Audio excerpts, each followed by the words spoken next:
বল্টু গেছে দোকানে বিষ কিনতে। ভাই, একটা বিষের বোতল দেন তো।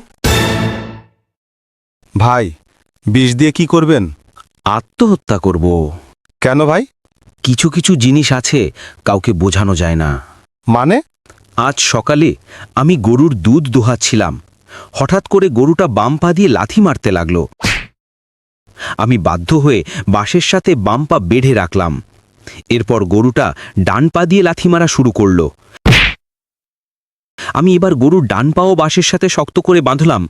অবশেষে লেজ দিয়ে লাথি মারতে লাগলো। ভাবলাম লেজটাও বেঁধে রাখি, কিন্তু লেজ বাঁধার জন্য কিছু পেলাম না।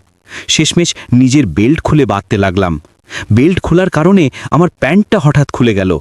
এমন সময় আমার বউ গোয়ালে এসে আমাকে ওই অবস্থায় দেখল। এখন আপনিই বলুন, আমি আমার বউকে কি করে তা বোঝাবো? বউ আমাকে ছেড়ে তার বাপের বাড়ি চলে গেছে। এই জীবন আমি আর রাখতে চাই না। ভাই, কয় টাকার বিষ লাগবে?